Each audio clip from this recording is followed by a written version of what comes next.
started doing this, Balam. This is an incredible art, the interactive aspect, the digital technology, the AI.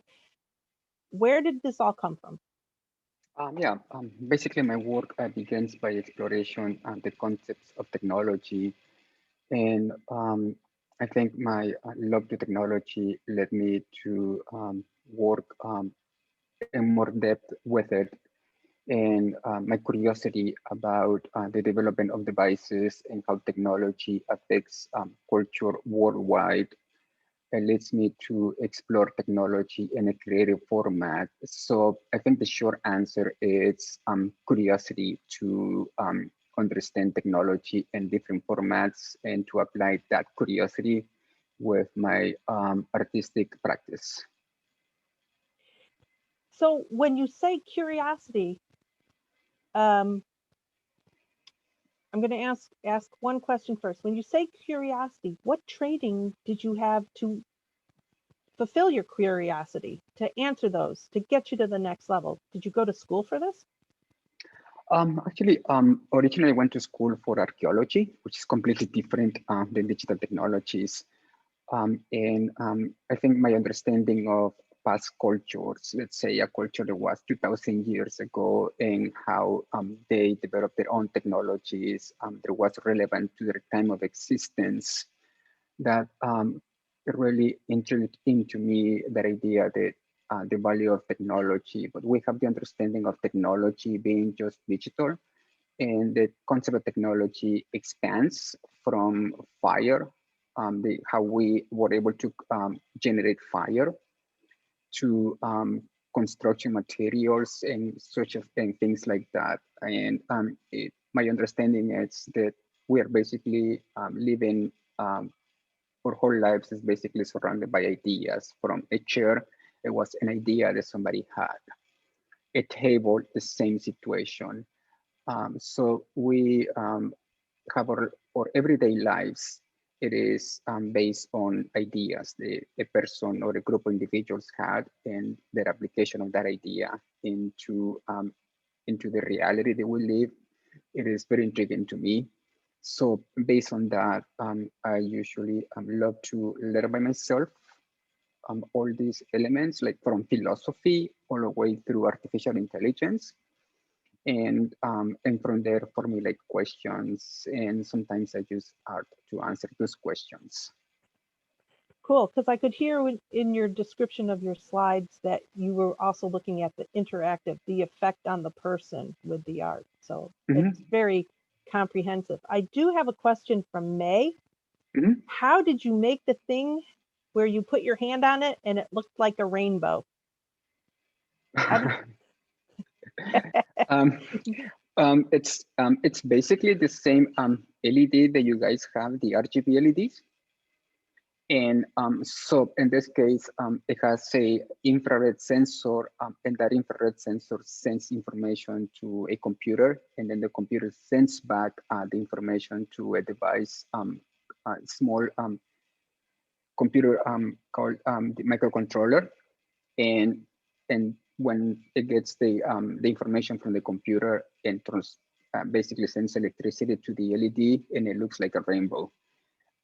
It is the technique that I use for that is diffuse LEDs. So, like for example, if you use the same paper that you have with the duct tape, the backing, and you put it on top of the LED, it diffuses the light, and that the light diffusing, it looks like a halo that has so many colors, and it gives the impression of being like a rainbow.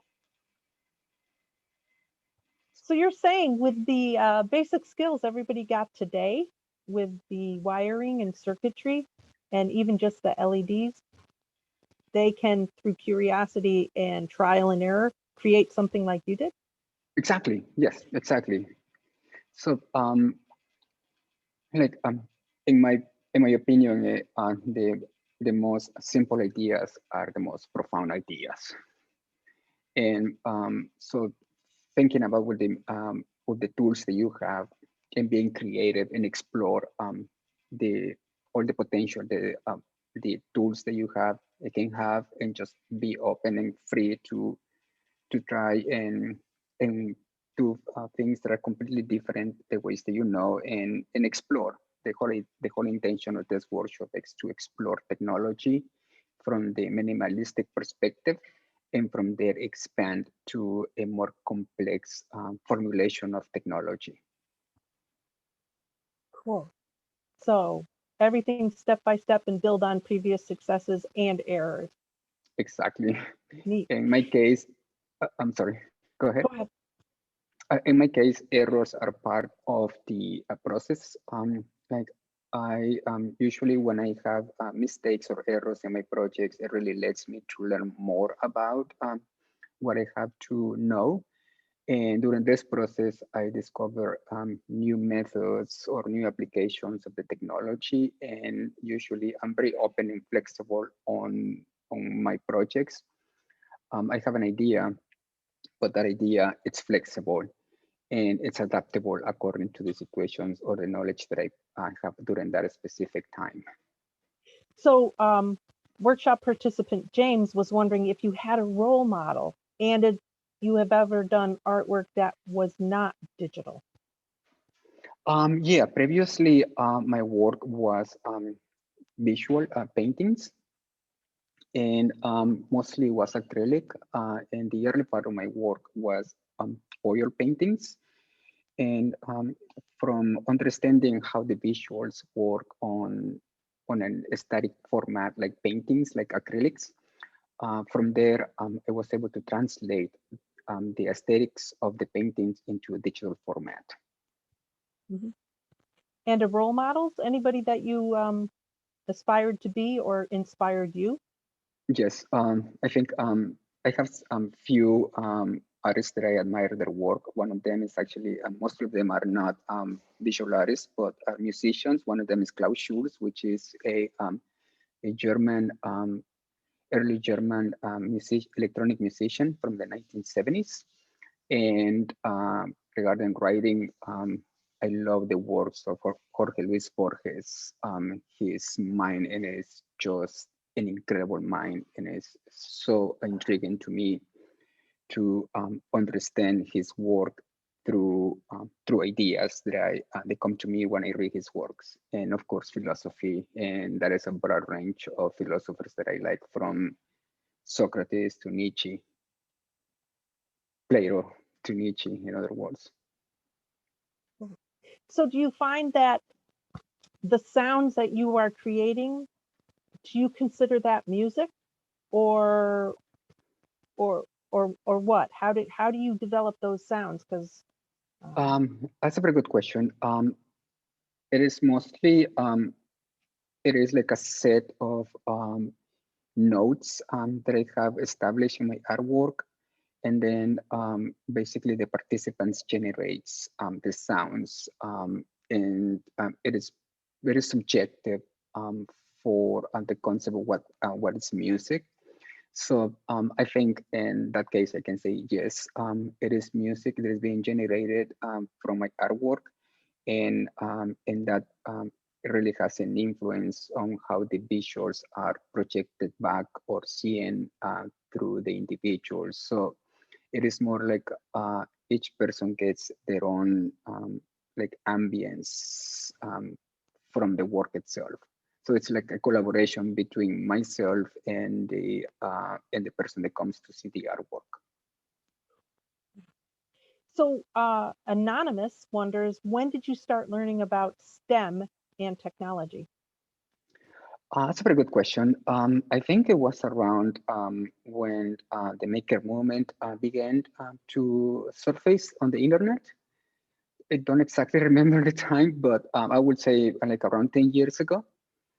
And being exposed to working with technology, I was very interesting of how art and technology can work together, and do some reading about it, and like the conceptualization of the STEM and STEAM.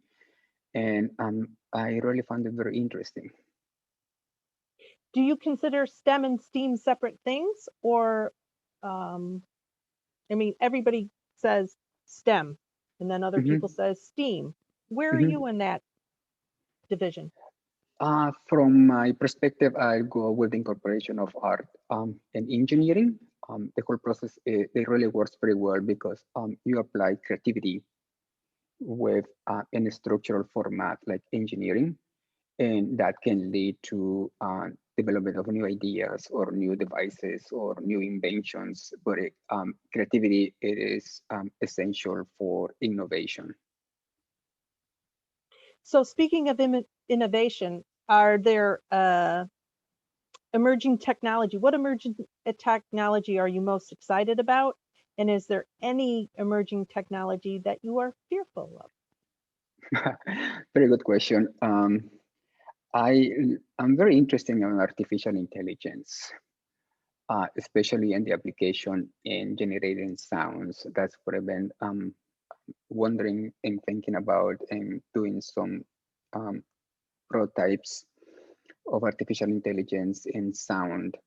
And now the technology that I don't think that I'm afraid of technology. At this moment, I think we have the conceptualization of a technology, and then there is the idea that technology is going to take over the world, like artificial intelligence.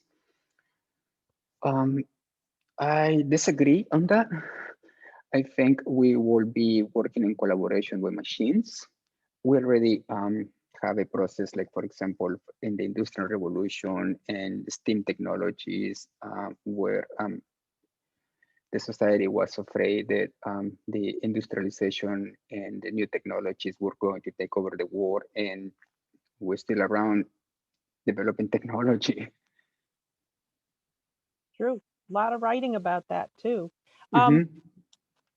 I have a question about one of your slideshows. Hmm. At the very beginning, you showed the circuitry on the graphic, on the interface that the people were using. I was Hmm. wondering why. Why? What decision do you make to show that and other times to hide it? Sure, it's a great question. It really depends on the work that I'm working on, but most of the times I try to remove the like the circuitry and the computers from from the surface of the artwork. I mean that it works behind the curtains, but the idea it's not to hide the technology, but it's the idea it's the interface by itself. It really shows the potential of the simplicity of shapes, and working on it, I have the I love to make things that look beautiful and have a sense of that quality into my work. So looking at, like, for example, if you look at that work, it looks like it has circuitry outside. It is actually paint, Mm. copper paint, that emulates the idea of being a circuit that is running behind. So the idea is that provides some sort of like implication that this has a circuitry into it, but it doesn't really have to be like in like so cold. It can be artistically presented and formulated in that specific case. I also like the connectivity it shows the person interacting with it. Hmm. Um, how long, when you make these really cool projects, how long does it take you from start to finish? That's a very good On question. average, on average. Yeah. Um, well, it's some of them I've been working for years. Others usually can take me, I would say, from idea to end product, 6 months. That would be the average. Mhm. So we asked you about your role models. What's your inspiration? Where do you get your ideas? Are you sitting From in a room? Are you outside? Or are you how from do you do it? nature. Nature. Yep, I love to observe nature and to enjoy nature and to think about nature, from a beautiful flower to the sound of birds, from landscapes. So lately, I've been spending more time into nature, um, and um, and it really makes an impact on the way that I see. art. So basically, nature is my one of my sources of inspiration, Mhm. and conversations with other individuals, but especially with one special one that we have conversations from philosophy to art. So you don't necessarily see yourself as just a technician, a technical artist, a digital artist, a new media. Your Mhm. art seems to be organic. It has its place from nature and is carried through harmoniously with technology, right? Yeah, yes, absolutely. It's sort of like bringing my work more towards a natural conceptualization, and that's why I mostly of my work is very minimalistic in presentation. The basis of nature are quite minimalistic, and it has a lot of philosophy into it as well. Like I love to read philosophy and think about the nature of reality and like what really how can we understand reality and what reality is about, and that's one of the things that really intrigues me regarding artificial intelligence. So Adrian has a question, and Hmm. I'm he may have to expand on it, but was art the first thing to come to mind? I guess as you're doing, I'm not quite Yes, sure how. Okay. yes, absolutely. Art, it's the first thing that comes to mind, and from art I use it art as like the main road, and then technology comes along as a medium. Think about this way. Like a painter, the for the painter, the idea it's the art, and then they use paint as a medium to express that idea. Good. Great question, Adrian. I really appreciated that. Um, so you mentioned another question. You mentioned that during the workshop, the importance of repetitive movements when you're working on a project. Can you Hmm. talk a little bit more about why those repeated motions are important in the creative process? Yeah, it is. In my personal perspective, it's like analyzing how the process of making one project to another and understanding each step. So it is very like a logical mind that comes along in the whole process. So it really makes I save time when I comprehend pretty well my workflow, and I notice there is a lot of repetition into the work working on it. For example, like creating a circuit to developing the software.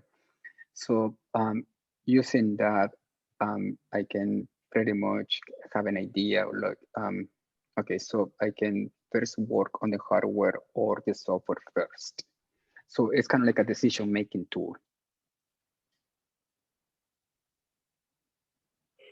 This question and the answer kind of reminded me of sports training as well, that you learn a certain movement, even if you're a musician, and you learn where it comes in a series of things. So you don't have to spend time thinking about that one aspect, but you can look at the bigger picture while you're creating it, either whether it's a goal or playing a piece, a sonata or anything like that. That was just my Um, comment.